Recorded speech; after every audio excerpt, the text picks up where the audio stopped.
तुम्ही येऊ शकता सिद्धार्थ.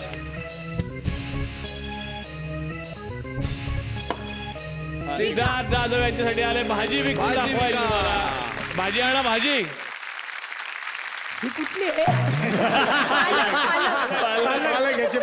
पालक पालक पालक पालक. बेस्ट आहे. मी भाजी विकतोय, तुम्ही मला नंतर डेबिट कार्ड किंवा क्रेडिट कार्डचे पैसे द्या. इंडस्ट्रीचा एक पालक माणूस आहे जो सगळ्यांना खूप वा वा वा.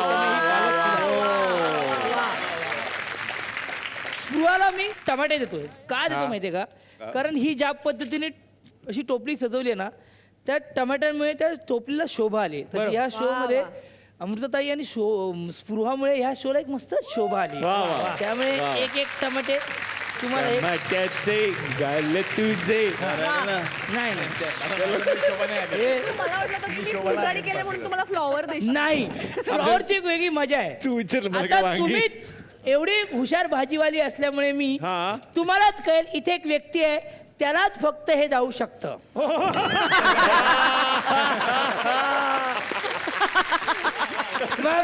झाले मी भाजीवाली. सेम दिसतात सेम आणि ह्यांच्यासाठी. आणि हे जर यांना दिलं असतं त्यांचं नाव असं संतोष फ्लॉवर. वा. आणि हे जे आहे आपल्या ह्या ग्रुपमध्ये एकमेव हायटेड मुलगा आहे.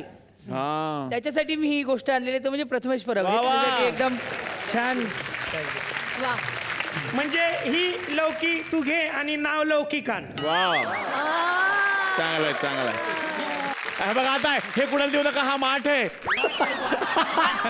हा जो माठ आहे, एक मिनिट, हा जो माठ आहे तो मला आहे. कारण या सगळ्यांमध्ये मी माठ आहे. आता सर मी- आमच्यासाठी तुम्ही स्मार्ट आहात सर. वा. आणि हे एवढं बोलल्यामुळे हा माठ हिला. मेथीची भाजी कशी कधी कुठेही पटकन करू शकतो असा माणूस. हा तसा मग संतोष पवार हा. त्यांना लगेच आपल्याला स्क्रिप्ट मिळू शकतं, पटकन होऊ शकतं. Instant मेथीची आणि भाजी. एक मिनिट, अमित राजला आपण म्युझिक करायला सांगितलं तर तो पटकन देऊ शकतो. त्यामुळे हे दोघांना मी विभागून देत आहे.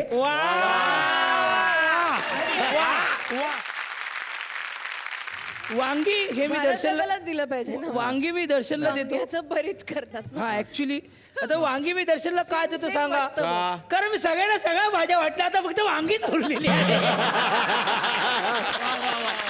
मी कुबईपूचं सीझन दर्शन सरांबरोबर केलंय. So मला माहिती आहे की स्किट मध्ये काही नसलं तरी पण ते त्याच्यात बरंच काही काही बरीच जातात. वा वा.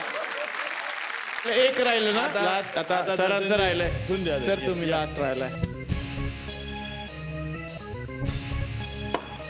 वा वा. काय आलेलं हात आहे? न लावता हात बिस्किट न- खाऊन दाखवा. आईच्या गावात. म्हणजे काय कसा गेम आहे हा? म्हणजे कसं करायचं? हे म्हणजे कसं असतं, एक बिस्किट तुम्हाला देणार. ते बिस्किट तुम्ही इथं तुमच्या कपाळावर ठेवलं जाणार. तुम्ही हात नाही लावायचा आणि ते बिस्किट असं असं असं करत ते खायचं. तोंडात गेलं पाहिजे. हा. फक्त सरकवलं तरी आहे.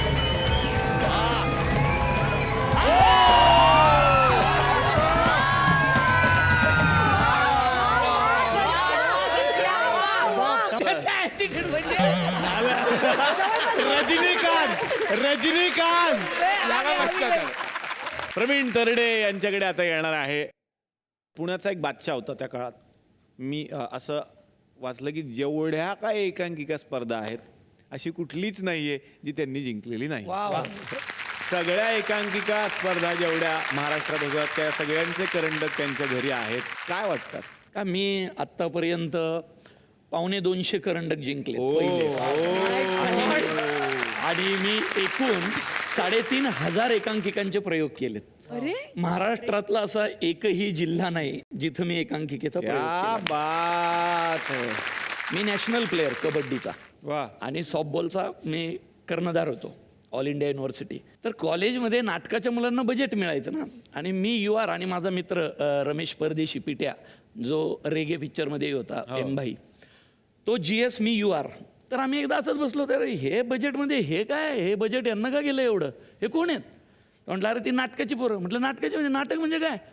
म्हटलं अरे नाटक ते असतं कल्चरल गॅदरिंगला करतात ना ते तसं. अरे म्हटलं पण यांना काय एवढं बजेट, काय ट्रॉफी रुपया तर कुठं दिसत नाहीत. म्हणून म्हटलं की त्यापेक्षा आपण एक काम करू ना, हे यांचं बंद करू दुकान जे काय ते. आणि हे बजेट आपल्याला फिरू, म्हणजे स्पोर्ट्सला आपल्याला अजून कपडे शूज. म्हणून मी त्या नाटकाच्या मुलांना, प्रलोभन कुलकर्णी वगैरे सगळ्यांना जाऊन भेटलो. ही जी म्हटली ते नाटक की काय करता तुम्ही, तर मला तिथं पहिल्यांदा अशा गोऱ्या गोऱ्या मुली वगैरे नाही का तर ना, का असं हे मी का सांगतोय ऐका, कारण मी तोपर्यंत एवढी नाजूक साजूक माणसंच पाहिली नव्हती. म्हणजे माझ्या संपर्कात सुद्धा अशी माणसं आली नव्हती स्वच्छ कपडे घालणारे, संबंधच नाही. कारण 95 सालच्या आधीचा मी काय ते जे हे पाहतील ना कार्यक्रम त्यांना कळेल मी असं का बोलतोय, किंवा पुण्यात तर सगळीकडे माहिती आहे. तर मी म्हटलं हे बंद करा. ते नाटकवाले हुशार, तर प्रलोभन कुलकर्णी ज्यांनी मला नंतर खरं घडवलं, तयार केलं, तो तिथं प्रमुख होता. त्यांची काय मिटिंग झाली माहीत नाही. ते म्हटले बघ हा यू आर, त्याच्याबरोबर तो पिट्या, हे येऊन आपलं नाटक बंद करणार, त्यापेक्षा काय करू आपण यांना नाटकात घेऊ. म्हणून याला प्रलोभन दाखवलं. प्रलोभननी मला प्रलोभन दाखवलं आणि मला नाटकात घेतलं. आणि त्यावेळी मी नाटकात राहिलो बॅकस्टेज केलं. आणि नाटक नंतर पुढच्या वर्षी नाटकच नाही, पुरुषोत्तमला एंट्रीच नाही. का, तो स्क्रिप्ट रायटर नाही. आणि मला ती चटक लागलेली, ते छान छान लोकांमध्ये बसायचं, गप्पा मारायच्या. मला तर कळायचंच नाही. स्टेनिस्लावस्की, सार्त्र, ऑरवेल, बिलवेल डोक्यावरून जायचे. तर मी म्हटलं रे यावर्षी नाही का ते आपलं गेल्या वर्षीसारखं. ते म्हटलं नाही यावर्षी आपल्याकडे रायटर नाही. अरे काय येणार काय, म्हटलं रायटर काय, मग लिहा ना कुणीतरी, त्यात काय विषय असतं. अरे नाही तुला नाही माहिती नाटक म्हणजे काय, तर एक अशी ब्राह्मणी बोलणारी पोरगी चिडली माझ्यावर आणि तिच्या स्टाईलनी चिडली. ती कळतं का तुला, तुम्हाला काय कळतं यातलं येतं काय, मगापासून पाहते करा, लेखक कुठनं आणणार. म्हटलं ऐ बांध कोण बंदकर, या वर्षीचं नाटक मी लिहितो. मी म्हटलं या वर्षीचं नाटक मी लिहितो, काय असतं त्यात. म्हणून मी पिठेकडे पाहिलं. पिठे म्हटलं करेक्ट आहे, लिहून टाक. तू ह्यापूर्वी लिहिलंय कधी. हा म्हटलं काय आपला काय संबंध आहे काय या सगळ्या, गेल्या वर्षी आपण पाहिलंय ते नंतर मी इतकं त्यात गुंतत गेलो. त्या वर्षीचं मला सर्वोत्कृष्ट पहिल्यांदाच पुरुषोत्तम करंडकला मिळालं. आता जे ते ग्रुपमध्ये ज्यांनी मला बजेट मिळावं म्हणून बळच ग्रुपमध्ये घेतलं होतं, त्यातलं कुणीच नाही नाट्यक्षेत्रात. मी आणि पिट्या मागच्या 20 वर्ष ह्याच्यातच कामं करतो. माझी कबड्डी सुटली, माझं सॉफ्टबॉल सुटलं, माझं सगळं स्पोर्ट्स सुटलं आणि मी नाटकात रमलो. माणूस घडवण्याची किंवा शून्यातून उचलून एखाद्या माणसाला टोकापर्यंत पोहोचवण्याची ताकद एकांकिकेत आहे.